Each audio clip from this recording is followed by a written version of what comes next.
ഒരു കർഷകനായി തുടങ്ങി ലോകം കണ്ട ഏറ്റവും മികച്ച റെസ്ലേഴ്സിൽ ഒരാളായി മാറിയിട്ടുള്ള ബ്രോക്ക് ലെസ്നറിന്റെ കഥ നിങ്ങൾക്കറിയാമോ? കളർ ബ്ലൈൻഡ്നെസ് എന്ന് പറഞ്ഞിട്ടുള്ള രോഗം കാരണം അദ്ദേഹം ആഗ്രഹിച്ച കരിയറിലേക്ക് പോകാൻ കഴിയാതെ WWE എത്തിപ്പെട്ട ബ്രോക്കിന്റെ കഥ. ഒരു മേജർ ആക്സിഡന്റ് പറ്റി തന്റെ ലൈഫ് വരെ നഷ്ടപ്പെട്ടു പോകുമെന്നുള്ള ലെവലിൽ എത്തിയിട്ടുണ്ടായിരുന്നു ബ്രോക്കിന്റെ കഥ. അതുപോലെ 2012 ബ്രോക്ക് ലെസ്നർ എന്തുകൊണ്ടാണ് WWE തിരിച്ചു വന്നത് എന്നുള്ളത് നിങ്ങൾക്കറിയാമോ? അതൊരിക്കലും റെസ്ലിംഗിനോടുള്ള താല്പര്യം കൊണ്ടായിരുന്നില്ല, അതിന് മറ്റൊരു പ്രധാന കാരണമുണ്ടായിരുന്നു. അപ്പോൾ ഈ കാര്യങ്ങൾ എന്തൊക്കെയാണെന്ന് അറിയാം. ബ്രോക്ക് ലെസ്നറുടെ കരിയറിനെ കുറിച്ച് പെട്ടെന്ന് തന്നെ നമുക്കൊന്ന് നോക്കിയിട്ട് വരാം. Welcome to Saturday night story. ഇതുവരെ നിങ്ങൾ ഈ വീഡിയോ ലൈക്ക് ചെയ്തിട്ടില്ലെങ്കിൽ ദയവായി ലൈക്ക് ചെയ്തേക്കണേ.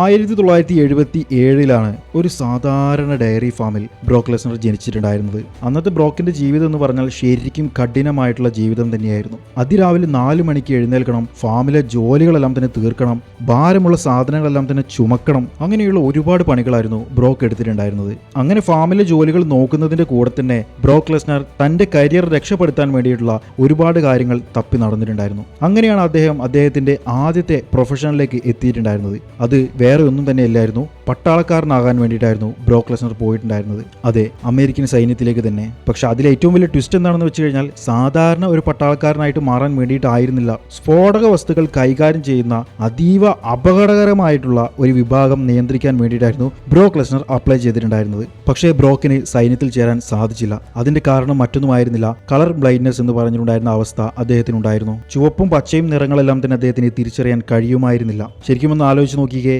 ബോംബുകളുടെ വയറുകൾ മുറിക്കുന്ന സമയത്ത് റോങ് വയറാണ് മുറിക്കുന്നത് എന്നുണ്ടെങ്കിൽ അദ്ദേഹത്തിന്റെ ജീവിതം തന്നെ നഷ്ടപ്പെട്ടേനെ. അതുകൊണ്ട് ആ ഒരു ജോലി US ഗവൺമെന്റ് ബ്രോക്ക് ലെസ്നറിന് കൊടുത്തില്ല. പക്ഷെ അദ്ദേഹത്തിന് US സൈന്യം തന്നെ വേറൊരു ജോലി കൊടുത്തു. അത് മറ്റൊന്നുമായിരുന്നില്ല, ഒരു ഓഫീസ് വർക്കായിരുന്നു. അതായത് കമ്പ്യൂട്ടറിന്റെ മുകളിൽ ഇരുന്നുകൊണ്ടുള്ള വർക്കായിരുന്നു ഉണ്ടായിരുന്നത്. എന്നാൽ അദ്ദേഹത്തിന് അത് ശരിക്കും ശരിയായി വരാത്തതുകൊണ്ട് അദ്ദേഹത്തെ ആ പണിയിൽ നിന്നും ഒഴിവാക്കുകയുണ്ടായി. അങ്ങനെയായിരുന്നു ബ്രോക്ക് ലെസ്നർ റെസ്ലിംഗ് ലോകത്തേക്ക് എത്തിയിട്ടുണ്ടായിരുന്നത്. മിന്നസോട്ട യൂണിവേഴ്സിറ്റിയിൽ ചേർന്നിട്ടുണ്ടായിരുന്ന Brock Lesnar 2000 NCAA heavy weight ചാമ്പ്യനായി മാറിയിട്ടുണ്ടായിരുന്നത്.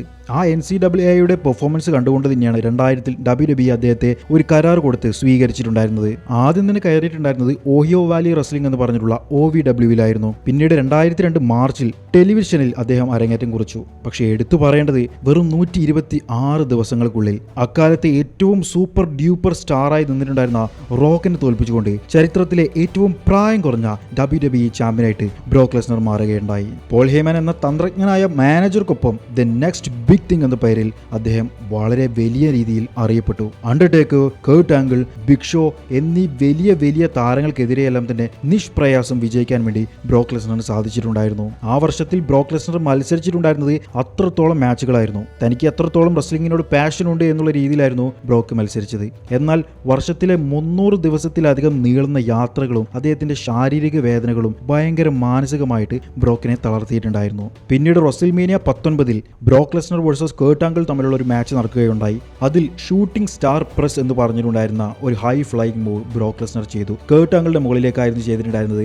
എന്നാൽ അത് ബ്രോക്കിന്റെ കരിയർ തന്നെ നശിപ്പിക്കുന്ന രീതിയിലുള്ള ഒരു മൂവായി മാറുകയുണ്ടായി. അതായത് ബ്രോക്ക് ലെസ്നർ ഈ ഒരു മൂവ് ചെയ്ത് നിലത്തേക്ക് പതിച്ചിട്ടുണ്ടായിരുന്നത് അദ്ദേഹത്തിന്റെ കഴുത്തിടിച്ചുകൊണ്ടായിരുന്നു. ശരിക്കും ബ്രോക്കിന്റെ ജീവിതം തന്നെ അന്ന് അവസാനിച്ചേനെ. പക്ഷെ എങ്ങനെയൊക്കെയോ ബ്രോക്ക് ലെസ്നർ ആ ഒരു മാച്ച് അവസാനിപ്പിക്കുകയുണ്ടായി. ഒരിക്കലും ഒരു ഹെവി വെയ്റ്റ് റെസ്ലർ ആ ഒരു മൂവ് ചെയ്യുമെന്നുള്ളത് ആരും പ്രതീക്ഷിക്കുന്നില്ല. ആ ഒരു ലെവലിലായിരുന്നു ബ്രോക്ക് ലെസ്നർ അത് ചെയ്തു വെച്ചിട്ടുണ്ടായിരുന്നത്.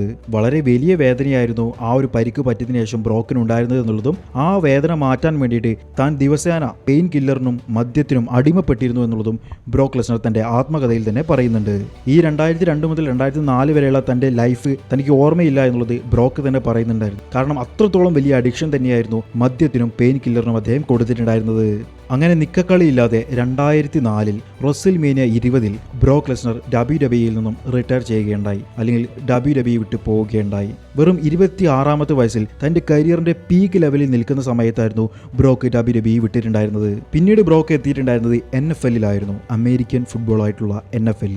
തന്റെ ഹൈസ്കൂൾ കാലഘട്ടം കഴിഞ്ഞതിനു ശേഷം ഒരിക്കലും ഫുട്ബോൾ ഗ്രൗണ്ടിൽ പോലും ഇറങ്ങിയിട്ടില്ലാത്ത ബ്രോക്ക് ലെസ്നർ ആയിരുന്നു അമേരിക്കയിലെ ഏറ്റവും കടുത്ത പ്രൊഫഷണൽ ലീഗിൽ കളിക്കാൻ പോയിട്ടുണ്ടായിരുന്നത്. മിന്നസോട്ട വൈക്കിങ്സ് എന്ന് പറഞ്ഞിട്ടുണ്ടായിരുന്ന പ്രൊഫഷണൽ ടീമിൽ അദ്ദേഹം ഇടം നേടാൻ ശ്രമിച്ചു. പക്ഷേ ഈ സമയത്ത് വീണ്ടും ബ്രോക്ക് ലെസ്നറിന് ഒരു പ്രശ്നം പറ്റുകയുണ്ടായി. അദ്ദേഹത്തിന് ആക്സിഡന്റ് സംഭവിച്ചു. ഒരു മിനി വാനുമായിട്ട് ബ്രോക്കിന്റെ ബൈക്ക് കൂട്ടിയിടിച്ച് അദ്ദേഹത്തിന്റെ താടിയെല്ല് പൊട്ടി പെൽവിസിന് ഗുരുതരമായി പരിക്കേറ്റു. പക്ഷേ എന്നിട്ടും NFL ഫിസിക്കൽ ടെസ്റ്റുകളിൽ പങ്കെടുക്കാൻ വേണ്ടി ബ്രോക്ക് ലെസ്നർ പോവുകയുണ്ടായി. പൊട്ടിയ പെൽവിസുമായിട്ട് 100 യാർഡായിരുന്നു ബ്രോക്ക് ലെസ്നർ അന്ന് ഓടി തീർത്തിട്ടുണ്ടായിരുന്നത്. ശരിക്കും ആർക്കും ഓർക്കാൻ പോലും കഴിയാത്ത രീതിയിലുള്ള പെർഫോമൻസ് ആയിരുന്നു ബ്രോക്ക് ലെസ്നറിൻ്റെത് അവിടെ കണ്ടത്. ശരിക്കും അദ്ദേഹം ബീസ്റ്റ് ആണ് എന്നുള്ളത് ഇതിലൂടെയെല്ലാം തന്നെ നമുക്ക് മനസ്സിലാകുന്നതാണ്. പക്ഷേ എന്ത് കാര്യം, NFL-ൽ അദ്ദേഹത്തിന് കാര്യമായ വിജയം നേടാൻ കഴിഞ്ഞിട്ടുണ്ടായിരുന്നില്ല. പിന്നീടായിരുന്നു ബ്രോക്ക് ജപ്പാനിൽ പോയിട്ട് വീണ്ടും റെസ്ലിംഗ് എല്ലാം തന്നെ പ്രാക്ടീസ് ചെയ്തിട്ടുണ്ടായിരുന്നത്. പിന്നീട് അദ്ദേഹം പോയിട്ടുണ്ടായിരുന്നത് മിക്സഡ് മാർഷ്യൽ ആർട്സിലേക്കായിരുന്നു, അഥവാ MMA. MMA എന്നുള്ളത് ശരിക്കും ഒരു വ്യത്യസ്തമായിട്ടുള്ള ലോകം തന്നെയായിരുന്നു. അവിടെ സ്ക്രിപ്റ്റ് ഇല്ല, തിരക്കഥകളില്ല, യഥാർത്ഥ പോരാട്ടം മാത്രമേ ഉള്ളൂ. UFC-യിലെത്തിയ ബ്രോക്ക് ലെസ്നറുടെ ആദ്യത്തെ പ്രശ്നം അദ്ദേഹത്തിന്റെ കൈകളുടെ വലിപ്പം തന്നെയായിരുന്നു എന്നുള്ളത് നിങ്ങൾക്കറിയാമോ? ബ്രോക്ക് ലെസ്നറിന്റെ കൈകൾക്ക് സാധാരണ UFC ഗ്ലൗസുകൾ കൊള്ളില്ലായിരുന്നു. അദ്ദേഹത്തിന് വേണ്ടിയിട്ട് പ്രത്യേകം 4XL ഗ്ലൗസുകൾ വരെ ഉണ്ടാക്കേണ്ടി വന്നിട്ടുണ്ടായിരുന്നു.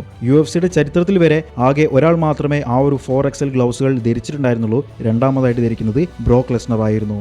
ഇത്രയും പവർഫുൾ ആയിട്ടുള്ള കൈകൾക്ക് ഇത്രയും വലുപ്പമുള്ള അതിനൊത്ത ഭാരവുമുള്ള ബ്രോക്ക് ലെസ്നറിനോട് ഏറ്റുമുട്ടി കഴിഞ്ഞാൽ ആരായാലും തോറ്റുപോകുമെന്നുള്ളത് നമുക്ക് തോന്നും. എന്നാൽ UFC-യിലെ ആദ്യത്തെ മത്സരത്തിൽ ബ്രോക്ക് ലെസ്നർ തോറ്റുപോവുകയായിരുന്നു ചെയ്തിട്ടുണ്ടായിരുന്നത്.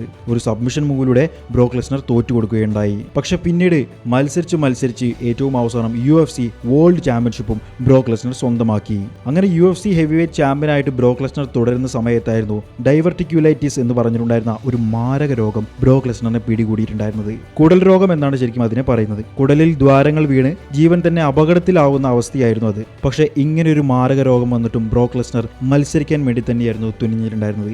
UFC-യിൽ വന്ന് തന്റെ മത്സരം കണ്ടിന്യൂ ചെയ്യുകയായിരുന്നു ബ്രോക്ക് ലെസ്നർ. ഒരുപാട് സർജറികൾ ചെയ്തുകൊണ്ട് വീണ്ടും UFC-യിലേക്ക് തിരിച്ചെത്തിയെങ്കിലും അദ്ദേഹത്തിന്റെ കരുത്ത് അവിടെ കുറയുകയുണ്ടായി. അങ്ങനെയായിരുന്നു 2011-ൽ UFC വിട്ട് 2012-ൽ WWE-യിലേക്ക് ബ്രോക്ക് ലെസ്നർ തിരിച്ചെത്തിയിട്ടുണ്ടായിരുന്നത്. അതെ, ഈ ഒരു രോഗം കാരണമായിരുന്നു ബ്രോക്ക് ലെസ്നർ WWE-യിലേക്ക് വന്നിട്ടുണ്ടായിരുന്നത്. രണ്ടാം വരവിൽ ഏറ്റവും കൂടുതലായിട്ട് എടുത്തു പറയേണ്ട ഒരു കാര്യം 2014-ൽ അണ്ടർടേക്കറിനെതിരെ നടത്തിയിട്ടുണ്ടായിരുന്ന ആ ഒരു റെസ്ൽമേനിയ മാച്ച് തന്നെയായിരുന്നു. റെസ്ൽമേനിയയിൽ തോൽക്കില്ല എന്ന് പറഞ്ഞിട്ടുണ്ടായിരുന്ന അണ്ടർടേക്കറിനെ തോൽപ്പിച്ചുകൊണ്ട്, ആ ഒരു സ്ട്രീക്കിനെ തോൽപ്പിച്ചുകൊണ്ട് ബ്രോക്ക് ലെസ്നർ വിജയിച്ച ആ ഒരു ദിവസം ആർക്കും തന്നെ മറക്കാൻ കഴിയില്ല. പിന്നീട് കിടിലൻ പെർഫോമൻസുമായിട്ട് നടന്നിട്ടുണ്ടായിരുന്ന ബ്രോക്ക് ലെസ്നർ കുറച്ച് നാളുകളിലേക്ക്, അതായത് കൃത്യമായി പറയുകയാണ് എന്നുണ്ടെങ്കിൽ കൊറോണ വൈറസ് വന്നതിന് ശേഷം WWE-യിൽ നിന്നും ഒരു ബ്രേക്ക് എടുത്തുകൊണ്ട് പോവുകയുണ്ടായി. പിന്നീട് ആരും ഇതുവരെ കാണാത്ത ഒരു ലുക്കിലും ഒരു ക്യാരക്ടറിലുമായിരുന്നു ബ്രോക്ക് ലെസ്നർ എത്തിയിട്ടുണ്ടായിരുന്നത്. കൗബോയ് ബ്രോക്ക് 2021-ലായിരുന്നു അദ്ദേഹം ആ ഒരു ക്യാരക്ടറിൽ WWE-യിലേക്ക് വന്നിട്ടുണ്ടായിരുന്നത്. ഇതുവരെ കണ്ടിട്ടുണ്ടായിരുന്ന ബീസ്റ്റിനെ ആയിരുന്നില്ല കണ്ടത്. കുറച്ചൊരു ഫേസ് ക്യാരക്ടറായിട്ട് ഫാൻസിനോടെല്ലാം തന്നെ നല്ല രീതിയിൽ സംസാരിക്കുന്ന, കുറച്ച് തമാശയെല്ലാം തന്നെ പറയുന്ന, ചിരിക്കുന്ന ബ്രോക്ക് ലെസ്നറിനെയായിരുന്നു കണ്ടത്. 2024-ൽ വിൻസ് മക്മാനുമായിട്ട് ബന്ധപ്പെട്ടിട്ടുള്ള ചില വിവാദങ്ങളിലെല്ലാം തന്നെ ബ്രോക്ക് ലെസ്നറിന്റെ പേരും അവിടെ വന്നിട്ടുണ്ടായിരുന്നു എന്നുള്ളത് എടുത്തു പറയേണ്ട കാര്യം തന്നെയായിരുന്നു. അതോടുകൂടി ബ്രോക്ക് ലെസ്നർ വീണ്ടും WWE-യിൽ നിന്നും മാറി നിൽക്കുകയുണ്ടായി. ആ കേസിനെ കുറിച്ചുള്ള കൂടുതൽ ഡീറ്റെയിൽസ് നമ്മൾ തന്നെ ഒരു വീഡിയോ ചെയ്തിട്ടുണ്ടായിരുന്നു. ഈ വീഡിയോയുടെ ഡിസ്ക്രിപ്ഷനിൽ ആ വീഡിയോ ആഡ് ചെയ്യുന്നതാണ്. അങ്ങനെ വീണ്ടും 2025-ൽ റിംഗിലേക്ക് ബ്രോക്ക് ലെസ്നർ തിരിച്ചു വരികയുണ്ടായി. വളരെ കുറച്ച് മാച്ചുകൾ മാത്രമേ 2025-ൽ തിരിച്ചു വന്നതിന് ശേഷം ബ്രോക്ക് ലെസ്നർ നടത്തിയിട്ടുണ്ടായിരുന്നുള്ളൂ. ആ നടത്തിയ മത്സരങ്ങളിലെല്ലാം തന്നെ പുതുതായിട്ടുള്ള താരങ്ങളെ പ്രോത്സാഹിപ്പിക്കുന്ന രീതിയിലായിരുന്നു മത്സരിച്ചിട്ടുണ്ടായിരുന്നത്. ഏറ്റവും അവസാനം 2026 ഏപ്രിൽ 19-ന് നടന്നിട്ടുണ്ടായിരുന്ന റെസ്ൽമേനിയ 42-ൽ ഓബ ഫെമിയോട് മത്സരിച്ച് ബ്രോക്ക് ലെസ്നർ പരാജയപ്പെടുകയുണ്ടായി. പരാജയപ്പെട്ടതിന് ശേഷം തന്റെ ഗ്ലൗവും ഷൂവും കൂടി റിംഗിൽ അഴിച്ചു വെച്ചുകൊണ്ട് എല്ലാവരോടും നന്ദി പറഞ്ഞ് ബ്രോക്ക് ലെസ്നർ WWE-യിൽ നിന്നും വിടവാങ്ങി. ബ്രോക്കിന്റെ ഏറ്റവും അവസാനം നടന്നിട്ടുണ്ടായിരുന്ന മാച്ചിനെ കുറിച്ചും നമ്മൾ വീഡിയോ ചെയ്തിട്ടുണ്ട്. അതും വീഡിയോയുടെ ഡിസ്ക്രിപ്ഷനിൽ ആഡ് ചെയ്യുന്നതാണ്. തന്റെ റെസ്ലിംഗ് കരിയർ അവസാനിച്ചതിന് ശേഷം സ്മാർട്ട് ഫോണോ ഇന്റർനെറ്റോ ഒന്നും തന്നെ ഇല്ലാതെ കാനഡയിലെ ഒരു ഫാമിൽ സാധാരണക്കാരനായി ഒരു കർഷകനായി ജീവിക്കാനായിരുന്നു ബ്രോക്കിന്റെ ഇഷ്ടം. ഇതാണ് ബ്രോക്ക് ലെസ്നർ, ദ ബീസ്റ്റ് ഇൻകാർണേറ്റ്. അടുത്ത ആഴ്ച മറ്റേതെങ്കിലും സൂപ്പർ താരത്തിന്റെ കിടിലൻ കഥയുമായിട്ട് ഞാൻ വരാം. അതുവരേക്കും ബൈ ഗായ്സ്.